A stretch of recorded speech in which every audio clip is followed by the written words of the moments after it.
ஆளுநர் பதவியே வேணான்னு சொன்ன விஜய் ஆளுநர்கிட்ட போய் மனு கொடுக்கலாமான்னு கேட்டேன். அந்த வாதத்துல எனக்கு உடன்பாடு இல்லை.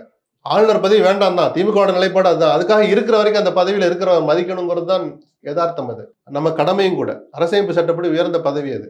அதை ஒழிக்கிற வரைக்கும் அதுல இருக்கிற வரை நீங்க மதிச்சுதான் ஆகணும். அது சொத்தை வாதம். வேணான்னு சொன்னவர் போய் நிக்கிறான்னா வேற எங்க போய் கொடுப்பாரு அவரு?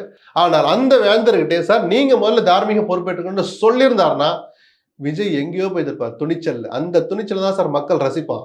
ஆளுநரிடமே நான் சுட்டி காட்டிருக்கிறேன், தார்மீக பொறுப்பை நீங்க தான் ஏற்கனவே சொல்லியிருக்கேன். ஆனால் நிர்வாக ரீதியாக நடைமுறை ரீதியாக தமிழ்நாடு அரசுக்கு இதுல பொறுப்பு இருக்கு, அவங்கள அந்த நடவடிக்கை எடுக்க வைங்கன்னு அதையும் சுட்டி காட்டிட்டு வந்திருக்கேன்னு வெளியில பத்திரிகையாளர் செஞ்ச 2 வரி சொல்லிட்டு மீதி எல்லாம் அப்புறம் பார்க்கலான்னு கையை காட்டிட்டு போறதை விட்டுட்டு அப்படியே ஆடிட்டு போறாரு.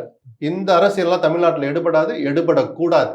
சரிதானா? விஜயை நான் வரவேற்றவன். நான் இன்னைக்கும் அதுல எனக்கு மாற்று கருத்து கிடையாது.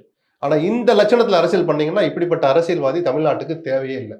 பத்திரிகையாளர்களை சந்திக்க மாட்டேன், நான் நினைச்சதான் செய்வேன், என் ஸ்டைல தான் போவேன்னா நீங்கள இந்த ஜென்மத்தை தமிழ்நாட்டில் ஆட்சி ஒரு ட்வீட் கூட வந்துருந்துச்சு, அது ஞானசேகரன் பணியூருக்கு அனுப்பி வைங்க, நான் கண்டிச்சு வைக்கிறேன் அப்படின்னு சொல்லி. இல்ல அதை நகைச்சுவையா தான் பார்க்க ஆரம்பிப்பாங்க. இது அப்படியே பரவ, இது மக்களுடைய உணர்வு தான் ட்விட்டா வருது. நீங்க ட்விட்டுங்கிறத இந்த மீம்ஸுங்கிறது சாதாரணமா நினைக்காதீங்க சார். மக்களுடைய உணர்வு, அது நகைச்சுவையோ மனசுல தோன்றதுதான் மீம்ஸா வருது.